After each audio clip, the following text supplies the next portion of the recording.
Hey guys, how's it going? Want to do my weekend thoughts, my overall thoughts as far as the launch of the PlayStation 4 since I was able to play it basically this whole weekend. It's Sunday evening, in just a little bit, so I'm going to wrap up everything I've been doing and I'm going to hurry up and play and try to complete the Battlefield 4 campaign. But basically what I did this weekend, I played the hell out of PS4 for like long time. For the launch day, I put about 12 hours just with the system on, messing with it, including the time I spent in the videos. That next day was about 8 hours or something like that. And then today, pretty much I've been playing it for about 5 hours. I invited my friends over to have them test out the game and stuff like that. But overall, alright, we're going to talk. What I'm going to basically explain to you guys is my feelings on the launch lineup of games, as well as the quality of games, maybe some issues with the console, some things that I've noticed this weekend that I just want to get my thoughts on. Starting off with the overall design of it, I mean, I like the design of it. There's not really anything I can really speak about that. I mean, it's a really nice design. I think we all know that. But as far as the software goes, I don't really have an issue with the UI. There is one particular issue I can see that's growing to become something of a major issue, and that's this endless horizontal row of tiles. Alright, unlike the I think it's going to be the same thing with the PS3, where the PS3 at launch had a horizontal vertical row, but it was organized in categories. But through a whole row under games, you just have a long list of stuff. And then later they added folders, and you could, put stuff into folders and stuff like that. I think it may come later on the PlayStation 4, but right now it's just a long horizontal row. Mine isn't so long now because I only have BF4 and AC4 and Killzone Shadowfall installed on there. So it's not a lot, but I can see that becoming somewhat of an issue.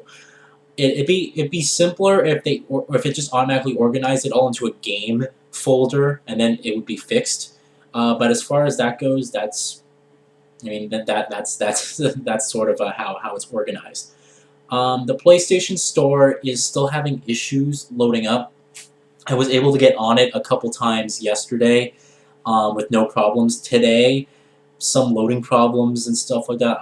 It seems to be off and on. I think Sony's working on their network right now, and sometimes the PlayStation Store is enabled, sometimes it's disabled. It's just been off and on. I was able to last night be able to download all my goodies for pre-ordering stuff. So all my extra stuff, my map packs, in-game items and stuff, that's all been downloaded onto the console. So I really don't need the PlayStation Store for anything else.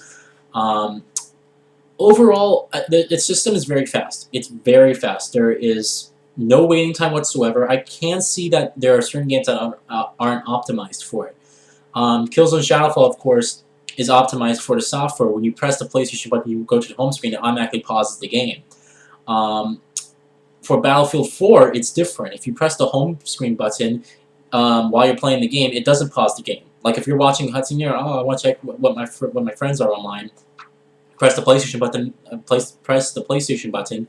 Go check out your friends. That whole time, the cutscene's still going to be playing in the background, and it's kind of like, certain games I feel were kind of rushed out, so they didn't have time to like optimize the game for the software. That's just the way I feel, but yeah, it's weird.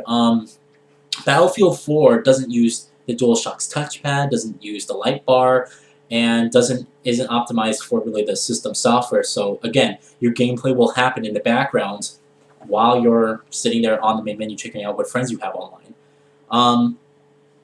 There is an important thing. Some of you guys might have noticed that I uploaded yesterday a Killzone Shadowfall multiplayer match. That was actually direct capture, and you might be saying, wait, how is this direct capture? It's pretty simple. I thought of this just randomly. I was like, oh wait, I bet I can do this. I got the video, right, and I uploaded it to Facebook. I took the link off of Facebook, went on keepvid.com, and downloaded the video from my Facebook profile. The problem is that video was really 15 minutes. It was complete full 15 minutes. You can actually watch the full video on Facebook, but when I download it, it only goes to 5 minutes and then it errors out for some reason. Even when I tried to play it back on my computer, it errored out. So that was kind of like a weird issue. When I uploaded it to YouTube, it was only 5 minutes, but that video was really 15 minutes. So you have that, which I did use. I think I might upload another Killzone Shadowfall match, maybe sometime during the week. And this time I'll download it. Hopefully it will work, and I will maybe edit it around in Vegas, do my editing stuff, increase the saturation, brightness, contrast, and sharpen the picture, and then I'll upload it to YouTube and see how it looks on that. But there's no commentary, to my knowledge, that you can do anyway. If I plug in my headset, I don't think it's going to record my commentary with it. So that's kind of that's just a way that I know how to get around the issue of not being able to upload to YouTube and through direct capture. Overall, the quality was decent. You can tell that in terms of the bit rate, it's not really maximized. Like when I record videos, I run it with like a 15,000 million bit rate, whatever it is. So the bit rate's higher, and the quality is slightly higher than what you'd expect from 720p. And then in the capture video, you saw that maybe off into the distance, the video wasn't as sharp or detailed and stuff. And things in motion weren't as clear, was more kind of blurry. That's just because the bitrate in the video recorder in the PlayStation 4 is not so high. You know, it's recording at the PS4 is recording constantly in the background. So I think it records for like half an hour, and every now and then, once it records a new video, it'll delete that last video, and you can, you know, share and upload and do stuff like that. The biggest thing ever, and I'm actually surprised, this is the biggest innovative thing I think that's been introduced in terms of the game space for a long time, and that is this little guy right here, the share button. I'm not kidding you.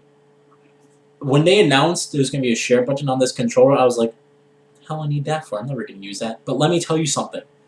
This button is amazing. Every like 10-15 minutes, I find myself looking at something really cool, like a really cool in-game screenshot.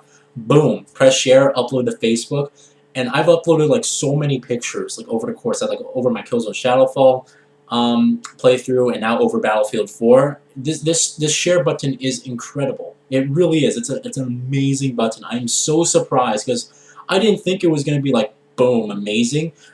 This share button's great. I'm not kidding you, and I think it's the most innovative thing in the past couple years that anyone's brought to the game space, a share button on the controller. I didn't think I was going to use it. Some of you guys are going to be sitting there watching this video, and you'll be like, I don't think I'm ever going to use that, but you'll be surprised, let me tell you.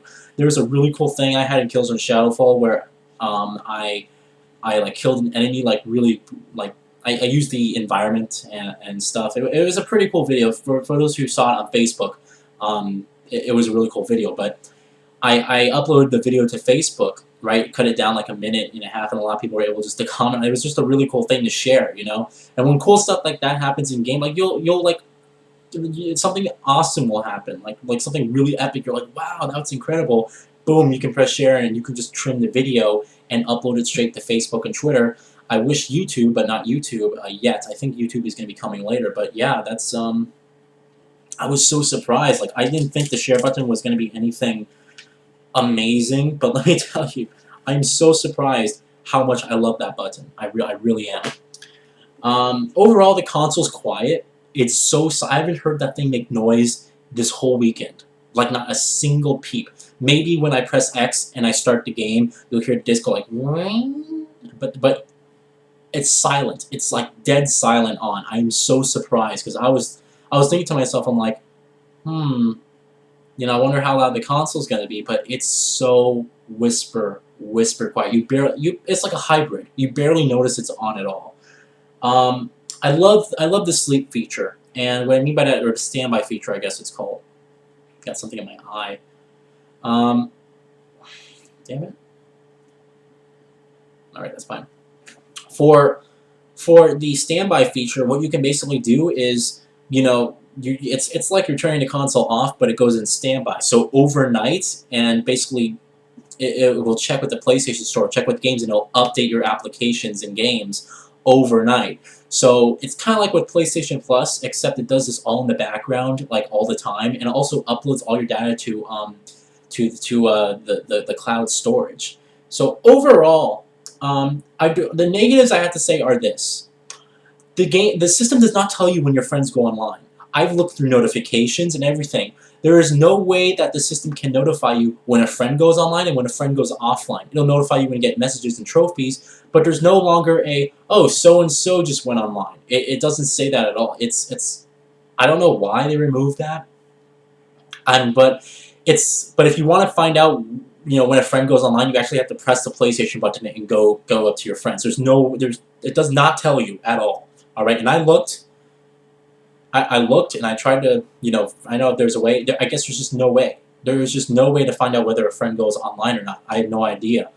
That is an issue. Another issue is when I was playing Battlefield 4 earlier, the console, the game froze, and unlike current gen, where your console freezes and it's like, oh great, my console just froze. I have to turn off the console now. I have to restart the game.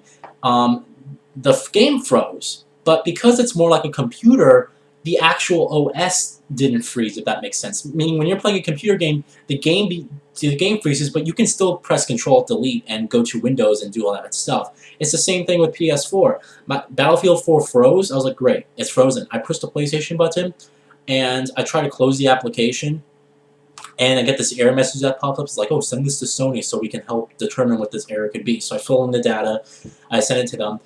A huge issue. I go to restart the game, right? I put the disk in, I load up. It says, your saved data is corrupted. Would you like to overwrite the saved data? And I had like no choice at all. So I had to overwrite the saved data. So I'm like, wait, did it just delete everything? I go to campaign, and it's like, oh, start a new campaign. There's no resume button. So I'm sitting here, I'm like, I just spent like an hour and a half, 2 hours in the campaign. Are you serious? I just lost all of that? But I noticed something. I said, wait, it automatically uploads to cloud storage. So I quickly go to the main menu, and I say, all right, download my cloud storage, my cloud saved memory, right? So the saved data that's in the cloud, I can download it onto my system. So I downloaded it onto my system, all right? And I was able to resume the campaign, but a couple levels off. I basically had to replay one full level before I got to where I was. But still, that was a really safe way, because if this was PS3 and I just didn't upload my saved data, because on PS3 they just give you a choice, here they do it automatically. So if I didn't upload my saved data to the cloud, I would have had to start completely over on PS3. But because it does this automatically, I was able to download that saved data from the cloud onto my system and not resume totally where I was, but I was able to resume at least a little ways off instead of starting completely from the beginning. So overall, I have to say that the console itself, in terms of the quality of games, because all I played is Killzone Shadowfall in terms of an exclusive. I did beat Killzone Shadowfall. I thought I had a good story. I was surprised because the story started off and I was like, this is like, okay, it's nothing special. But the story towards the end, it starts really heating up. And it actually turns into a really interesting premise, because it's much more political these days with Killzone's storyline.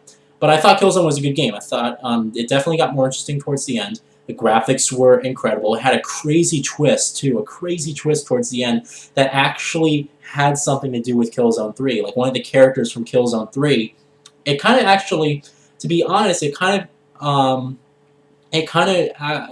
teases it that at the end of Killzone 3, when the Helghast were like, "Welcome back, sir," it kind of shows you who that actually is.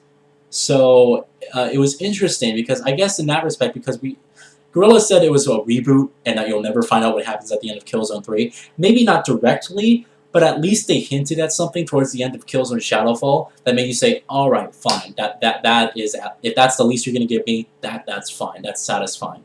So it had a really crazy twist towards at the very end, and I really had a lot of fun with it, and I liked the story a lot. The ending was really shocking. So overall, the quality of games, I have to say, is good. I wish there was just more. Like if they had Drive Club, if they had Drive Club and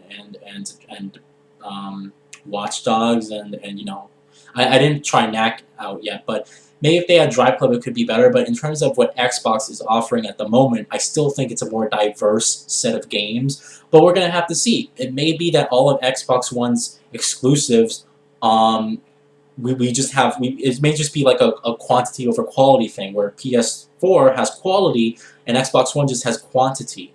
So you have to kind of make your decision there. But overall, I'm having a lot of fun with the system. No major problems whatsoever besides the PlayStation Store has just been off and on. And the game froze, but I was able to do that cloud storage thing and at least continue it. So I'm going to continue playing Battlefield 4 and beat the campaign. I hope you guys are enjoying your weekends. And basically, I'm going to have some videos set up later on this week. Maybe Tuesday I'll upload something else. We'll see.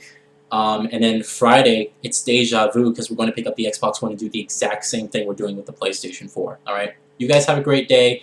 Hope you guys enjoy your week and hope you guys had a great weekend. And I'll see you this week for more gameplay vids and impressions and Xbox One stuff. All right? See you guys later.